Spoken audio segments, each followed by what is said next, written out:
Hello everyone, good morning. This is a very unusual time for me to go live. I don't think I have ever gone live quite this early in the day. This is new for me. It's weird. I hope it's not too weird for you. Welcome, welcome. I just spent a few days with my friend Jennifer McGuire and also with Kathy Rakusin, who I had not seen.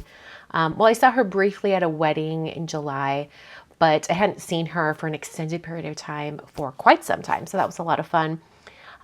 We had such a fun weekend. It was very chill. We just hung out at Kathy's house and she taught us how to play Mahjong.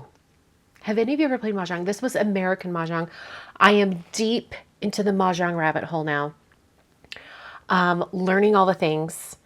Anyway, if you have played American Mahjong, let me know in the chat. Because I think I found 3 people who live near me who are willing to learn, and we will all learn together. We might even have to go find an instructor. It's one of those games that has depth to it. There's lots and lots and lots to learn about it. And I think I'm on the cusp of like getting it, you know? So Angela is asking, I'm at work, but I want to ask, when does your Christmas card series begin? I haven't tuned in for so long. Well, welcome back. The holiday card series will be starting right before Christmas. Hold on. I can give you an exact date.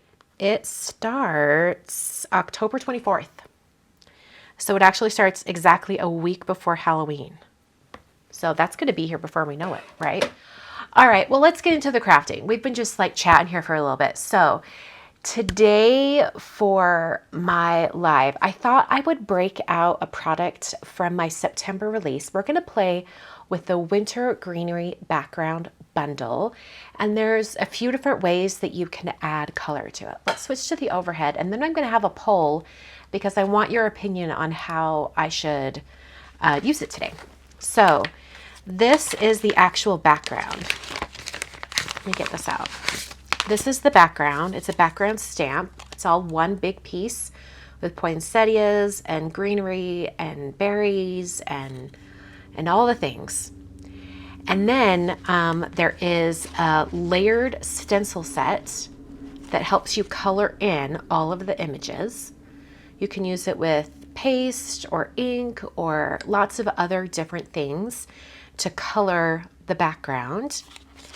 And there's also a set of dies.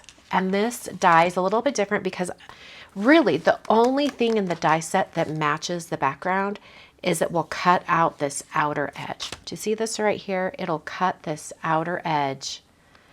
And then because there was so much space in the middle, I filled it with greetings. When I was designing products, I was going to have a all greetings die set anyway. And so I thought, you know what, I'll just put all of those greetings inside the background die and we'll combine it into one product. So that's what I did. So I'm going to be stamping this background and turning it into a card this morning. And I want your opinion on how I should color it. We've got 3 options. I'm going to put up a poll right here in a moment. We could use the stencils. In fact, you know, before I put the poll up, let's get an opinion here. These were done with the stencils. So I was able to do the blending and everything. Over here, I used more pink shades. This was done with the stencils. Okay. This one right here, sorry, I'm losing my voice. This one over here, I painted with Concord and 9 inks.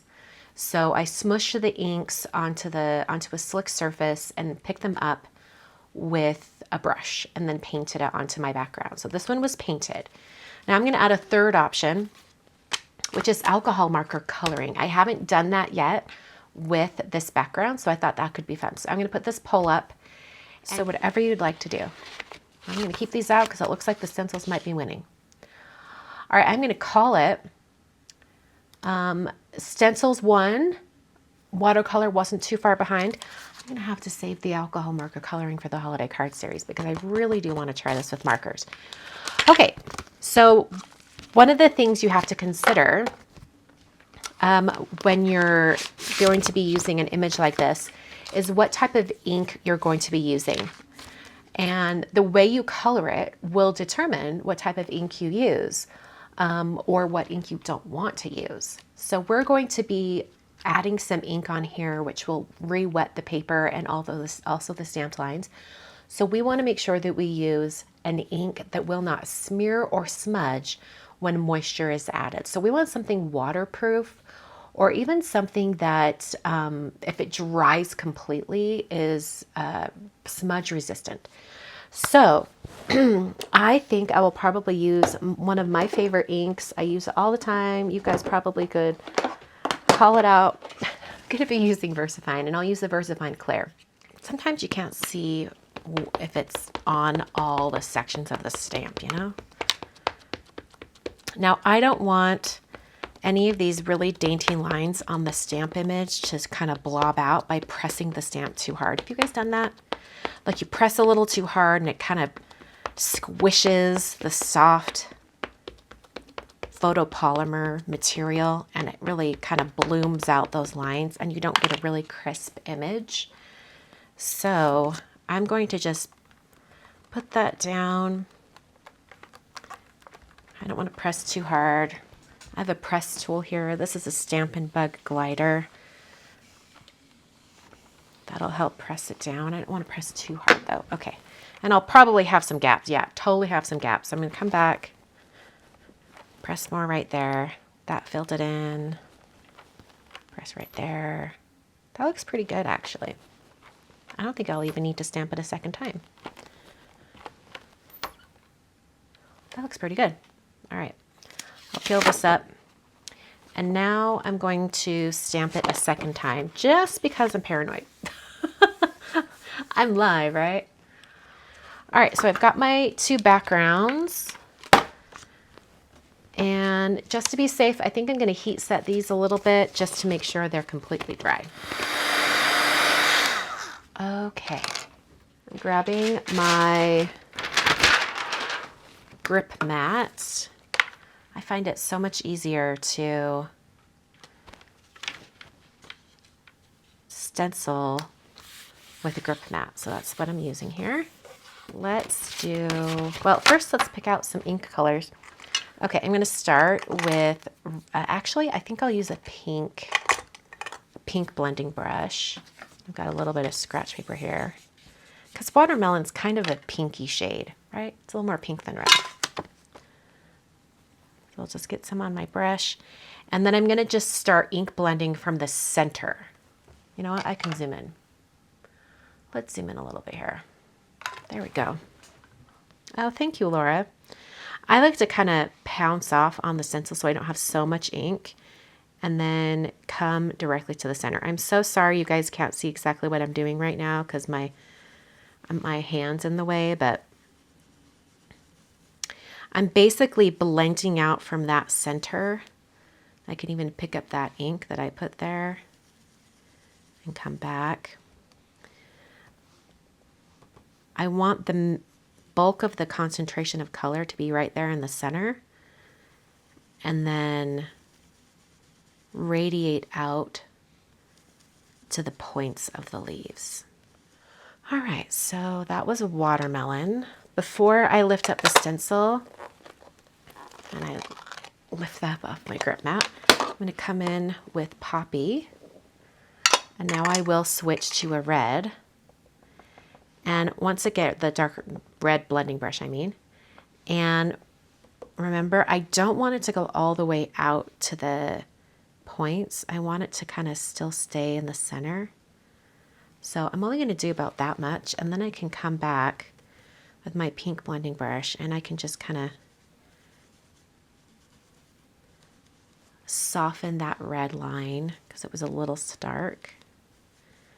We do want that dark concentration of color though right there in the center.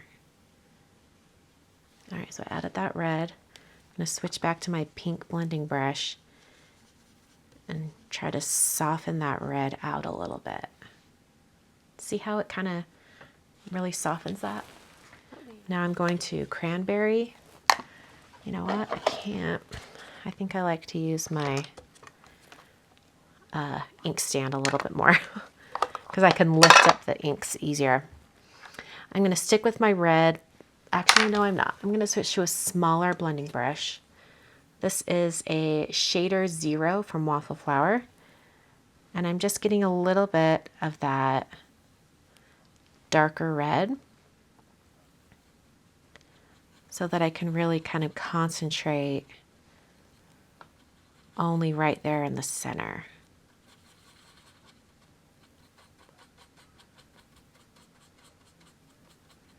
And I can almost like brush it from the center, like in a circular pattern. And that's really going to concentrate that dark shade right in the center. We're done with this stencil, so I'm going to go ahead and lift it up. Got a little bit into the berries over here. Got a little ink pooling. Not a huge deal. But I'm going to skip watermelon. I'm going to go straight into poppy. And I'm going to do the same thing that I did before. I want the color to kind of fade as it comes out to the outer area. But I don't want it as light as I did on that first layer.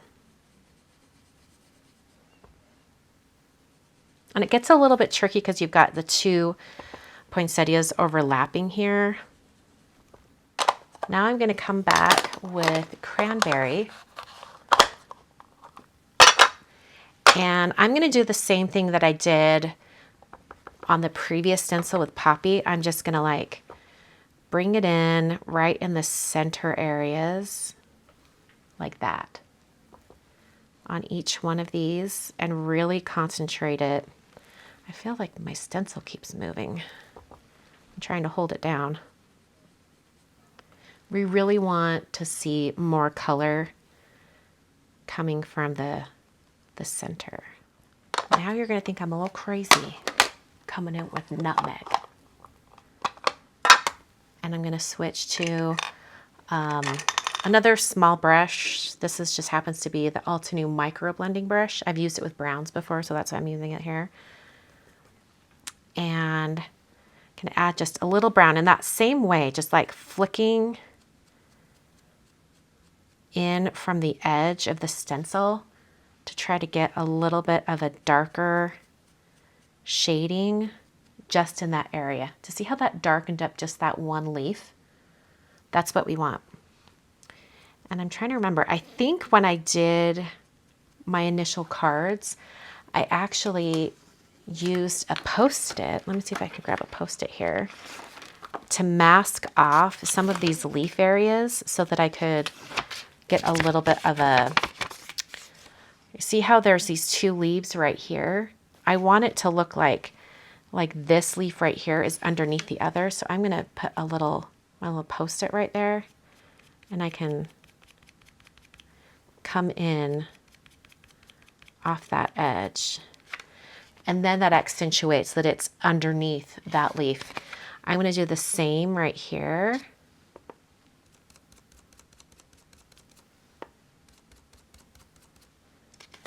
And then you get a little bit of that shaded look. Does that make sense? Catherine's asking about the OCC class. It's actually, you don't have to wait long. We're going to be sharing info and registration, all that on Friday. So watch out for that. I think Jennifer and I will be going live on Friday sometime to talk more about the class as well.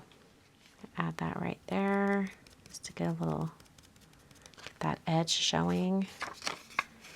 And right here as well. There we go. See how that like just darkened it up or whatever?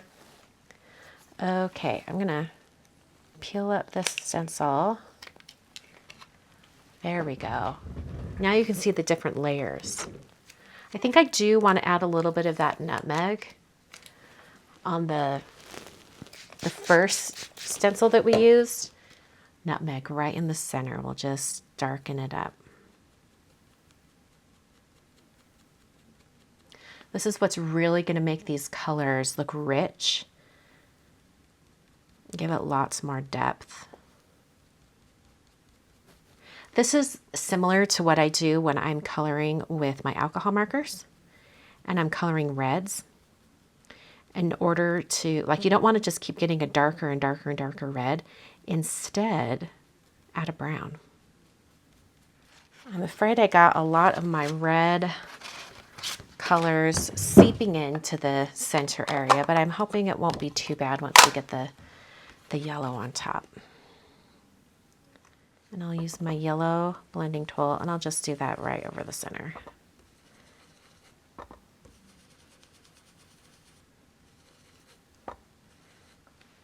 All right. Probably could just leave it at that, but I'm going to come in with Harbor, just a little bit of a darker blue. And I'm just going to kind of blend, like kind of flick up from the bottom like I did, you know, with the Nutmeg color. I'm tempted to go grab a darker blue.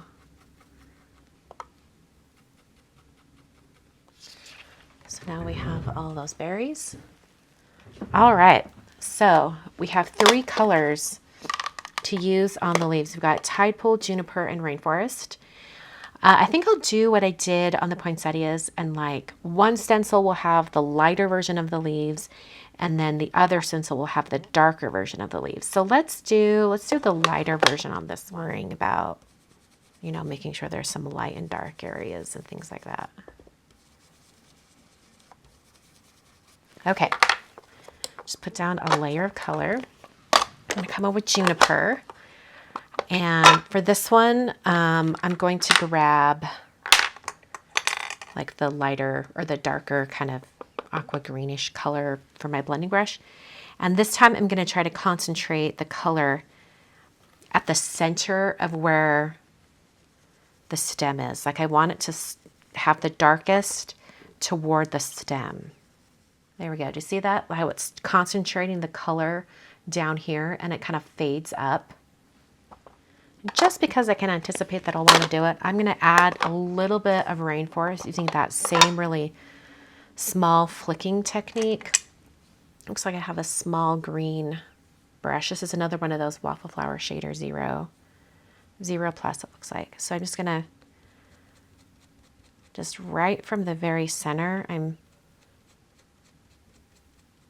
like flicking, you know, starting off the stencil and coming in like that. Okay, we're going to start with Juniper this time. It's the medium green shade. And because we want these leaves, they're just going to go ahead and start off pretty dark and intense from the beginning. All right, I'm going to come in with Rainforest. I think I'll just use that same small little brush that I was using before and just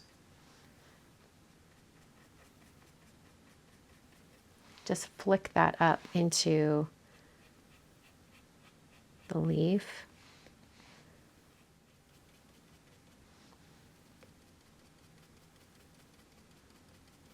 And then I think I'm going to ink blend the centers of the poinsettias on my backup stamped background. And we'll fussy cut those out and glue them on top, and hopefully you won't be able to tell that there was a mistake. Okay, here we go. A little of the ink off. Oh, that's pretty. I like the kind of more tealish leaves. Gives it a different look. Sylvia, am I going to design a snowflake named Kevin and Fred? No. I only did girl names. And now I'm not really releasing just individual snowflake dies. It's more like die sets, you know, like I like to keep them together. Okay, here we go. Let's get this, and then I can just cut them out.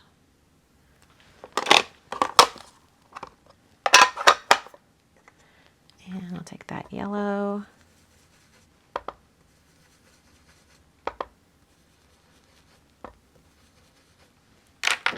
I'm glad I have a backup stamping that I could do that.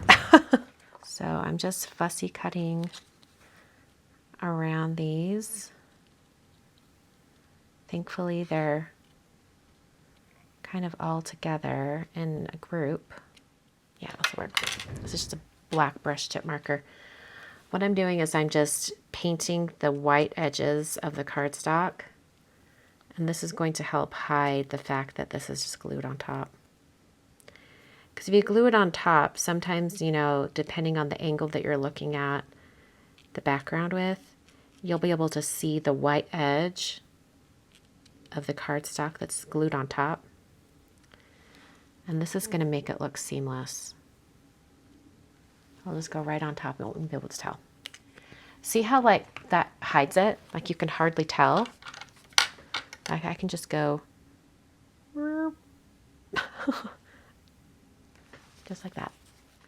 So now we have this, and I can just have this old brush tip marker. So what I'm doing is I'm like using the edge of the marker and painting the white core. You can see it really well right here. It makes it black.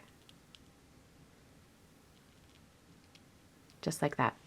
I do this same trick when I fussy cut images that I've colored with my Copics. It kind of hides any cutting imperfections, and it works really well.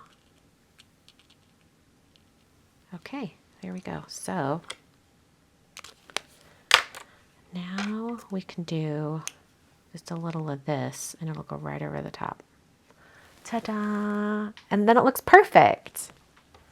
It also helps if you have a way to get glue from edge to edge on the corrected part. So like if you have like a, oh, I can just show you.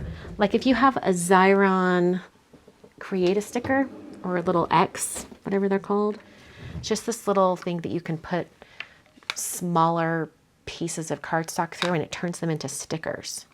So what you do is you put this down right there, and then I can start to pull from this, and it pulls it through and it turns it into a sticker. It puts adhesive all on the back. So I'll put that one in. Then I can tear it off. And then you like really burnish it with your fingers.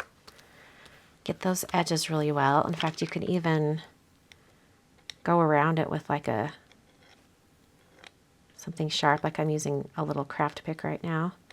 And that'll make sure that it doesn't have any adhesive sticking off the edges. Okay. And then you peel up this. And this is like all super sticky. And then you're left with just the little stickers you've made. So you can peel it off with the tweezers.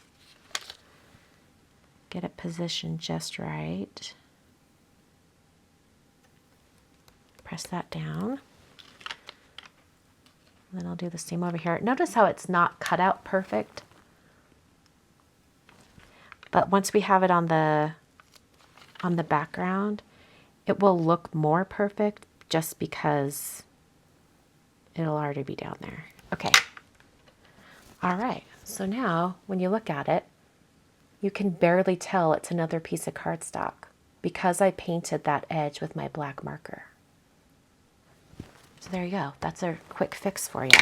And I think it'll cut a little better that way. Well, I'm hoping anyway. Okay.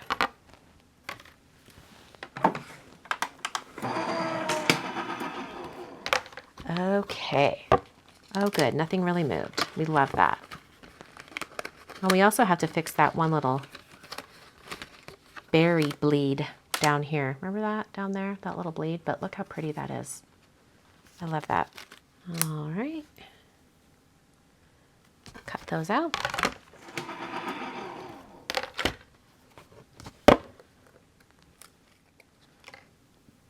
I love that. I love how that look comes out.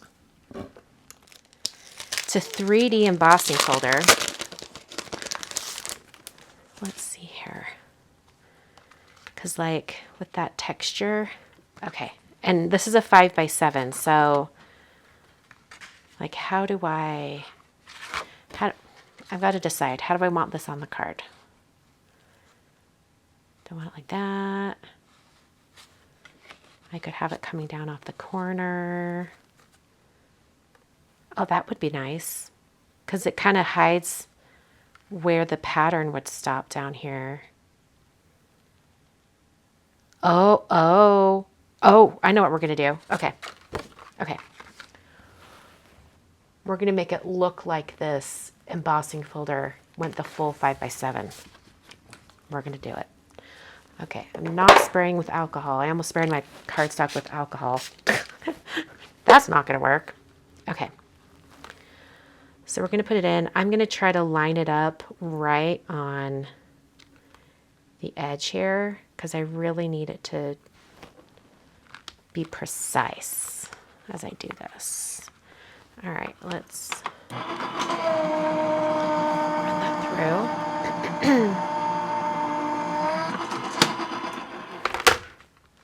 Oh my word. It's just so cool. It's so cool. And then that can go like down there, and you can see the texture up there. Oh, that's so neat. Okay, so now we're going to do it again. It's not a complete background. Okay. Oh, that worked great. So like it can continue like that, almost like that, but it'll be like in a different spot. We'll just have to figure out what that spot is. Okay. All right, so now on the 5x7 card base. Well, first of all, I'm going to have to dry these because they're still a little damp. Let's dry them. Well, let's figure out where, because that's going to go on the front. This is going to go down here in the bottom corner. But see where this goes all the way off the edge? In fact, I might even bring it in a little bit so it's perfectly. But I just needed to clock where the background needs to be cut. So it's going to be cut about right here. Okay. So now I'll just go cut that. I'm thinking I'm going to use this Altenew ultra sticky wide tape. Is that what it's called? It's either ultra sticky or ultra wide. I think it's ultra sticky, and it's their 1-inch tape. Holiday card type of product, I think. All right, so I'll just remove these. Let's see. This was the edge that I cut. Okay, just get that down on the corner.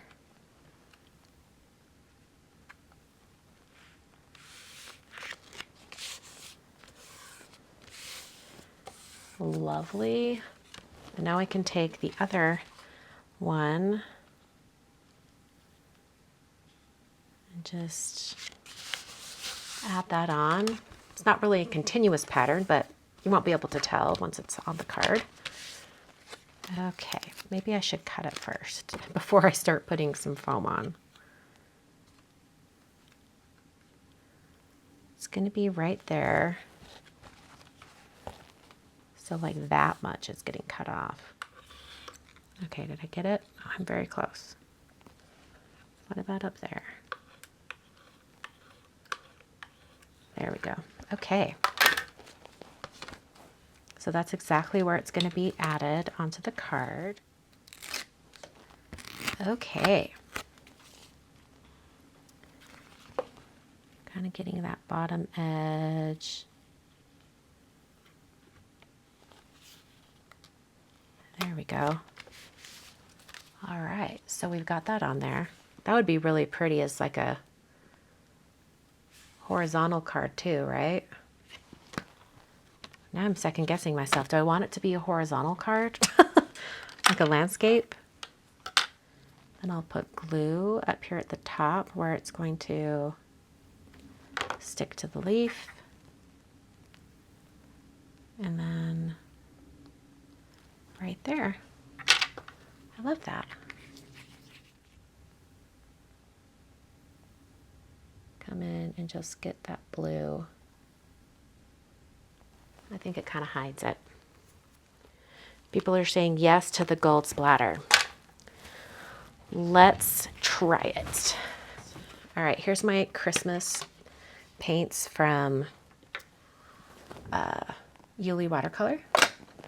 And the color I really love to use is this one. It's Star. That's my favorite gold. I think it kind of matches the matte gold cardstock that I've been using for die cutting.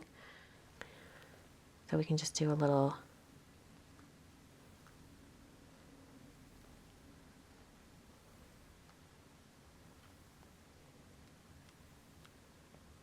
I mean, I don't want to go out of control, but when it's more fluid, I feel like you can get more fine little splatters. That's quite a bit more fluid. And also switching to a smaller brush sometimes helps if you want like smaller little spritzes. So I'm going to switch to a smaller brush. This is a size 2 brush.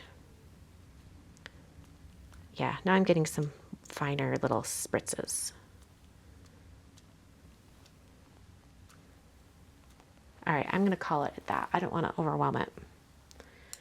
I only got a little bit of paint splatter on my work surface here. Let's take the, there we go. Saved the grading. So here is the card for today. I think that turned out really pretty. I love all the gold splatter. I like the sweater texture. I had no idea where I was going with this card today, but I really like how that turned out. You can't even tell that I had a mistake. Those of you who came in late, did you know that I redid the centers of the poinsettias and glued the cut centers back on? You'd never know. You'd never know. Thank you all for joining me today for some card making. And I hope to be back very soon. Got a busy week. The online card classes holiday class is being announced on Friday, so watch for that. Jennifer and I will probably go live on Friday to talk about it. So if you have questions about the class. And then right after that, I will start sharing my sneak peeks for my October release. More holiday products coming out in October. I hope you guys are excited. And thank you so much for joining me today. We did, just under 2 hours of crafting. It's a lot of fun. A good way to start the day. Thanks so much for joining me, and I will see you guys in another video very soon.